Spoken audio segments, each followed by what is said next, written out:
ada 4 model dalil.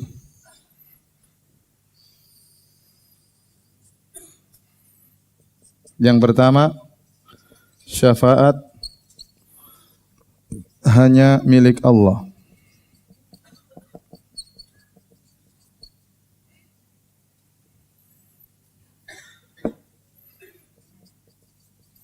Seperti firman Allah, "Qul lillahi asy-syafa'atu jami'an. Lahu mulkus samawati wal ard wa ilaihi turja'un." Ya, katakanlah Qul lillahi syafa'atu jami'an lahu mulkus samawati wal ard tsumma ilaihi turja'un, surat Az-Zumar ayat 44. Katakanlah hanya milik Allah seluruh syafaat.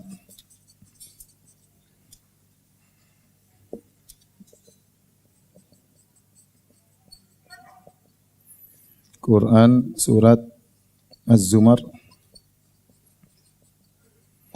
ayat 44. Dalil-dalil yang menafikan atau menolak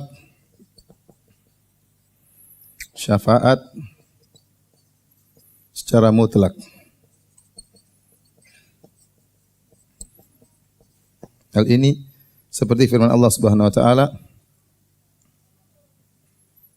"Min qabli ayyatiya yaumun la bai'u fihi wala khullatun wala syafa'ah wal kafirun humudz zalimun."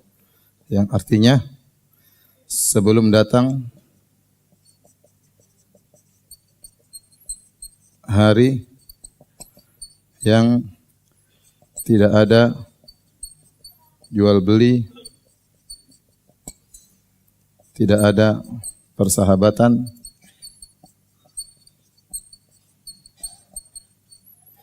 dan tidak ada syafaat.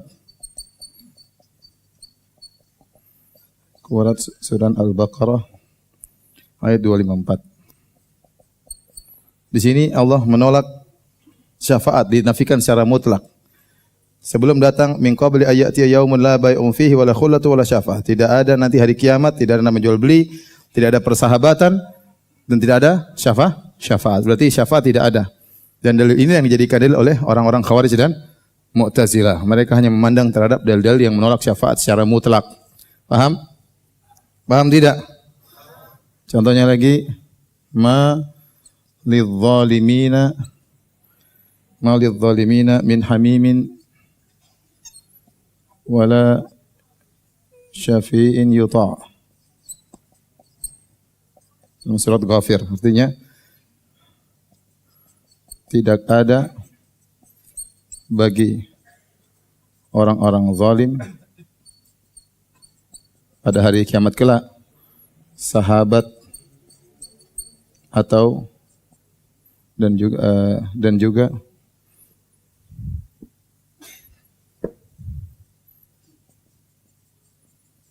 pemberi syafaat.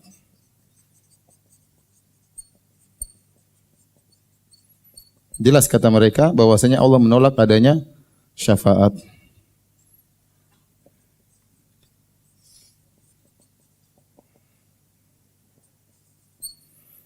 Ini ayat-ayat kata Allah, tidak ada bagi orang zalim sahabat, tidak ada juga pemberi syafaat.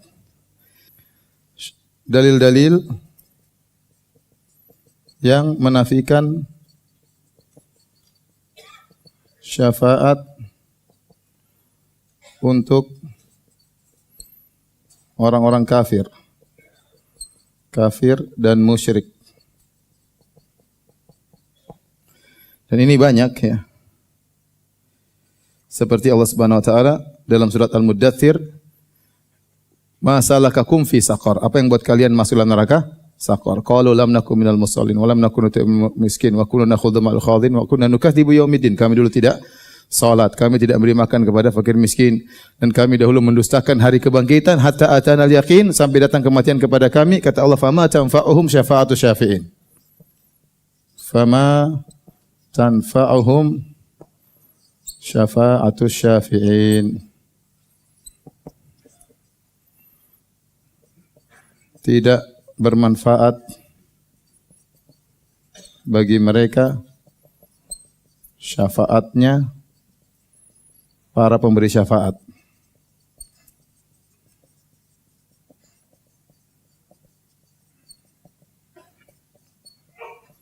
Al-Muddatsir ayat berapa? Ayat 48. Dan dalil yang keempat,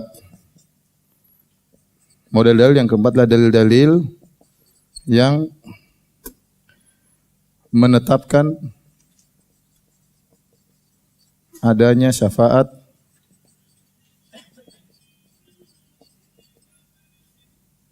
jika terpenuhi persyaratan. Persyaratan tersebut secara umum ada tiga, yaitu yang pertama,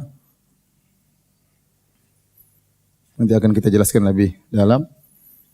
Yang pertama adalah izin Allah kepada pemberi syafaat.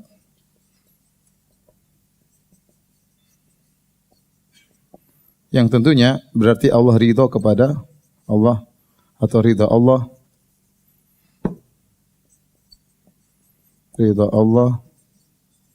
kepada pemberi syafaat.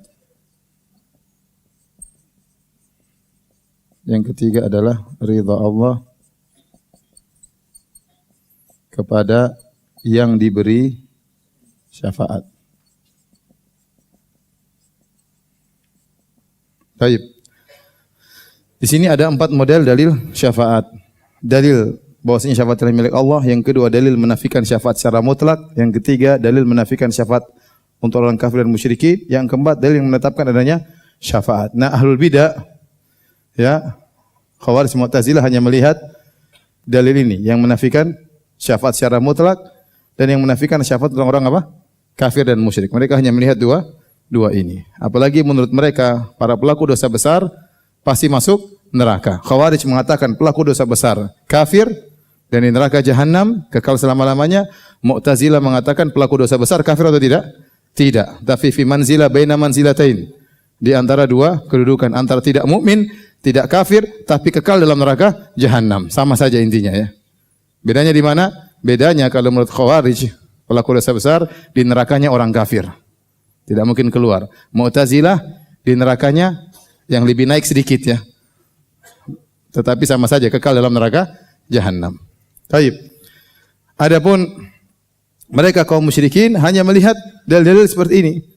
Bahwasanya syafaat pasti terpenuhi dan kata mereka orang-orang salihin pasti diberi izin. Mereka punya kedudukan di sisi Allah Subhanahu wa taala, maka kita minta syafaat kepada mereka. Mereka lupa bahwasanya syafaat itu harus ada persyaratannya.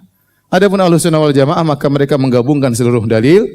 Mereka tahu bahwasanya ada syafaat yang dinafikan. Syafaat dinafikan. Kemudian dinafikan secara mutlak. Kemudian dalil yang kedua, syafaat terhadap orang musyrikin juga dinafikan, maka ini masuk dalam model yang kedua. Namun ada yang muqayyad, yaitu syafaat yang diberi izin oleh Allah Subhanahu wa taala, dalilnya sangat banyak. Dan tatkala kita tahu bahwasanya syafaat itu hanya bisa terjadi dengan izin Allah, dengan ridha Allah, maka ini menunjukkan bahwasanya seluruh syafaat hanya milik siapa? Allah Subhanahu wa taala. Karena toh kembalinya harus dengan izin Allah Subhanahu wa taala. Ya. Adapun dalil tentang ini ya seperti firman Allah Subhanahu wa taala dalam surat Maryam 87, contohnya la yamlikuna syafa'at illa man ittakhadha indar rahmani ahda. La yamlikuna syafa'ah illa man ittakhadha indar rahmani ahda. Tidak ada yang memiliki syafaat kecuali yang telah mengambil perjanjian dari Allah Subhanahu wa taala. Seperti juga firman Allah Subhanahu wa taala, yauma idzil la tanfa'u syafa'ah. Yauma idzin la tanfa'u syafa'ah illa man adzina lahur rahman. Illa man adzina lahur rahman. Tidak ada bermanfaat syafaat kecuali yang diizinkan oleh Allah Subhanahu wa taala. Man dzalladzi yashfa'u indahu illa bi'idznih. Yang antum sudah hafal surat ayat kursi. Man dzalladzi yashfa'u indahu illa bi'idznih. Dan banyak ayat seperti ini. Wa kam min malakin fis samawati la tughni syafa'atuhum syai'an illa min ba'di ayyadana Allah lima yasha'u wa yarda. Contoh ayat yang terakhir sebenarnya banyak. Wa kam min malakin. Betapa banyak malaikat fis samawat la tughni syafa'atuhum syai'an illa min ba'di ayyadana Allah liman yasha wa yarda. Dalam surat An-Najm. Betapa banyak malaikat di langit tidak bermanfaat. La tughni syafa'atum syai'a. Sama sekali tidak bermanfaat syafaat mereka. Illa min ba'di ayyadana Allah. Kecuali setelah diizinkan oleh Allah. Bagi siapa? Lima yasha, bagi yang Allah kehendaki, wa yarda Allah ridhai.